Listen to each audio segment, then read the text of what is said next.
Breaking news. భారతదేశానికి Trump ఒక big shock ఇచ్చాడు. అమెరికాలో సెటిల్ అయిన భారతీయులందరికీ కూడా ఇది ఒక పెద్ద బ్రేకింగ్ న్యూస్ అనే చెప్పాలి. ఎందుకంటే అమెరికా అధ్యక్షుడు డొనాల్డ్ ట్రంప్ తీసుకున్న నిర్ణయం ప్రతి ఒక్క భారతీయుని ఇబ్బంది కలిగించే ఉంటుంది. ముఖ్యంగా అక్కడ అమెరికాలో ఎవరైతే సెటిల్ అయ్యారో వాళ్ళకి చాలా ఇబ్బంది. అయితే రెమిటెన్స్ డబ్బు విదేశాలకు పంపించే దానిపైన దాదాపు ట్యాక్స్ 5% ని మళ్ళీ పెంచేశాడు. సో దీనివల్ల అక్కడ సెటిల్ అయిన భారతీయులు డబ్బు పంపించేటప్పుడు చాలా ఇబ్బందులు ఎదుర్కొనే అవకాశం అయితే పూర్తిగా ఉంది. అసలు ట్రంప్ ఎందుకు భారతీయులపైన కక్ష తీర్చుకునేందుకు ప్రయత్నిస్తున్నాడు? గత కొన్ని రోజుల నుంచి కూడా మనం ట్రంప్ గురించి మాట్లాడుకుంటున్నాం. ఒక పక్క పాకిస్తాన్ అలాగే భారత్కి మధ్యవర్తిగా ఉండి నేను యుద్ధాన్ని ఆపేశానంటూ కూడా సెల్ఫ్ డబ్బా కొట్టుకున్న ట్రంప్ మరి పాకిస్తాన్కి లోన్స్ ఇచ్చారు.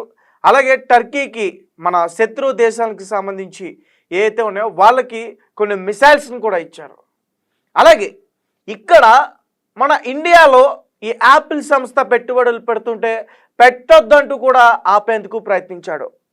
సో క్లియర్గా అర్థమవుతుంది ట్రంప్కి భారత్ అన్న భారతీయులన్నా చాలా కక్ష ఉంది. అయినా కానీ మనం అగ్రరాజ్యానికి వెళ్ళి అంటే అమెరికాకి వెళ్ళి ఖచ్చితంగా స్థిరపడాలి, అక్కడ డబ్బు సంపాదించాలి, అక్కడికి వెళ్ళి డబ్బు సంపాదించుకుంటే ఇండియాలో బాగా సెటిల్ అవ్వచ్చని లేదంటే అక్కడే సెటిల్ అవ్వచ్చని ఇప్పటికీ చాలామంది ప్లానింగ్స్ చేసుకుంటూ ఉంటారు.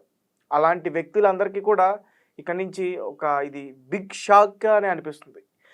ఎందుకంటే H1B వీసాకి సంబంధించిన లేకపోతే గ్రీన్ కార్డు ఉన్న వాళ్ళకి సంబంధించిన ఇప్పుడు ట్రంప్ ఏదైతే తీసుకున్నాడో ఈ నిర్ణయం చాలా చాలా ఇబ్బంది.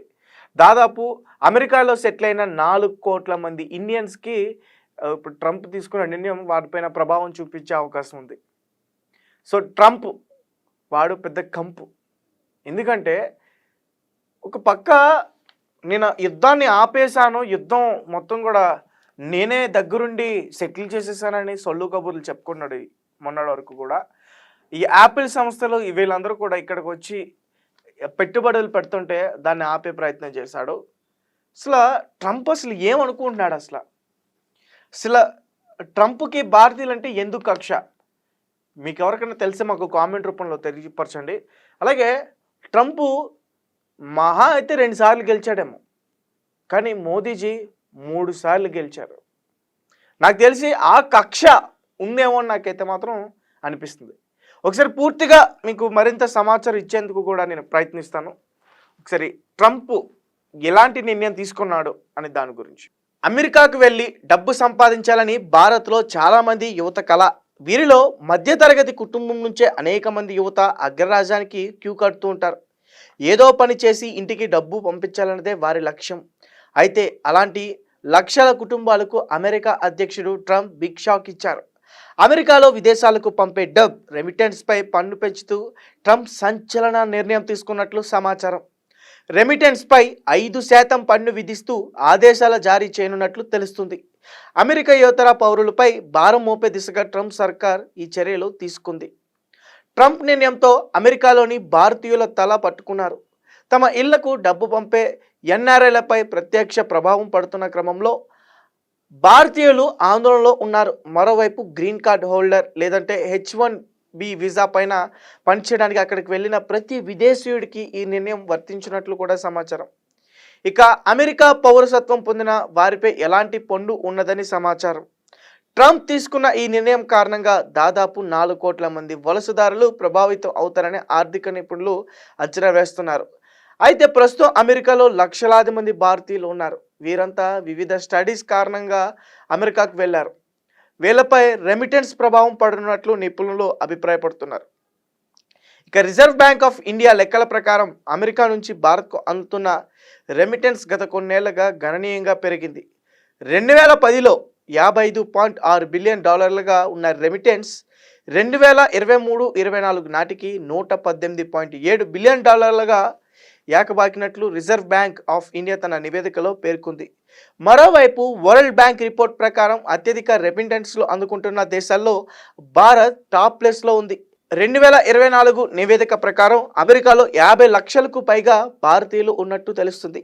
ఈ సంఖ్యలో ప్రతి ఏటా గణనీయంగా పెరుగుతున్నట్లు అమెరికా సెన్సస్ బ్యూరో పేర్కొంది. సో గాయ్స్ చూస్తున్నారు కదా, సో ట్రంప్ ఎంత పెద్ద కంపో ఇప్పుడు బాగా పూర్తిగా అర్థమవుతుంది. సో డైరెక్ట్గానే భారతీయులపైన అతనికి కక్ష ఉంది అనేది మాత్రం పూర్తిగా అర్థమవుతుంది. మన యాపిల్ సంస్థ ఇక్కడ ఏదైతే చేయాలనుకుంటుందో దాన్ని అడ్డగించినప్పుడే పూర్తిగా ట్రంప్ యొక్క స్వభావం పూర్తిగా భారతీయులకు అర్థమైంది. ఇక్కడి నుంచైనా మనం అమెరికాని ఖచ్చితంగా హేట్ చేయాల్సిందే. జీవితంలో బాగుపడాలంటే అమెరికాకి వెళ్ళాలి, అక్కడ డబ్బులు సంపాదించాలి అనేది ఇక్కడి నుంచి మన భారతీయుల మైండ్లో నుంచి తీసేయాలి. మన భారతదేశం చాలా డెవలప్ అయింది. ఇక్కడికి చాలామంది వచ్చి పెట్టుబడులు పెట్టి వాళ్ళ ఇండస్ట్రీస్ని డెవలప్ చేసుకుంటున్నారు. కాబట్టి ఇక్కడి నుంచి అమెరికాకే వెళ్ళాలి, చదువుకోవడానికి అమెరికాకే వెళ్ళాలి, అమెరికాలోనే సెటిల్ అయిపోవాలి, ఇలాంటి ఆలోచనలు చేసేస్తే బెటర్. భారతదేశం చాలా విశాలమైన ప్రాంతం ఇది. చాలా మంది ఇక్కడికి వచ్చి ఉండడానికి ఇష్టపడతారు. ఇక్కడ అన్ని మతాలు ఉంటాయి, అన్ని కులాలు ఉంటాయి.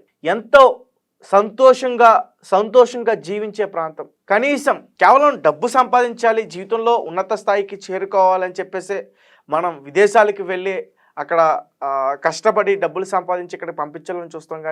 కానీ సంతోషంగా మాత్రం అయితే అక్కడ ఉండలేం. ప్రశాంతత జీవితాన్ని అయితే అక్కడ మనం అయితే గడపలేం. మన పుట్టిన నేల, మన పుట్టిన ఇల్లు ఎప్పుడు కూడా మర్చిపోవద్దు. అంటే ఈ రకంగా ఎందుకు చెప్తున్నానంటే చాలామంది కూడా బయట అమెరికా అంటే ఏదో పెద్ద దేశంగా, ఒక పెద్ద అగ్రరాజ్యంగా, అమెరికా యొక్క ప్రెసిడెంట్ని వాళ్ళని పొగట్టులతో ముంచేసి ఈ రకంగా మాట్లాడే ప్రయత్నం చేస్తున్నారు. ఇప్పుడు వాళ్ళ యొక్క బుద్ధి మనకి పూర్తిగా అర్థమైంది. ఎందుకంటే మనకి శత్రు దేశాలైన టర్కీ కావచ్చు, పాకిస్తాన్ కావచ్చు, చైనా కావచ్చు, బంగ్లాదేశ్ కావచ్చు, ఇలాంటి దేశాలకి వాళ్ళు మిసైల్స్ని ఇస్తున్నారు, లోన్స్ ఇస్తున్నారు. సో భారత్ పైన కక్ష తీర్చుకునేందుకు ప్రయత్నిస్తున్నారు. కాబట్టి అలాంటి అమెరికన్స్ని మనం ఖచ్చితంగా హేట్ చేయాలి. ఒక పక్క పొగుడుతూనే మరొక పక్క భారత్ని కిందకి లాగే ప్రయత్నం చేస్తున్నారు. సో దీని గురించి కొన్ని రోజుల నుంచి కూడా చాలా పెద్ద ఎత్తున చర్చలు నడుస్తున్నాయి. సో రీసెంట్గా నేనే ఆపానని చెప్పుకున్న ట్రంప్, తర్వాత మళ్ళీ నేనే ఆపలేదన్న ట్రంప్ పాకిస్తాన్కి భారతదేశానికి యుద్ధం గురించి, తర్వాత మనకి యాపిల్ సంస్థలు పెట్టే సంస్థల గురించి ఆపేసిన ట్రంప్, వార్నింగ్ ఇచ్చిన ట్రంప్ వాళ్ళకి వార్నింగ్ ఇచ్చాడు.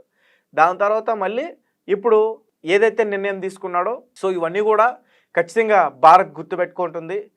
త్వరలోనే భారత్ అమెరికాకి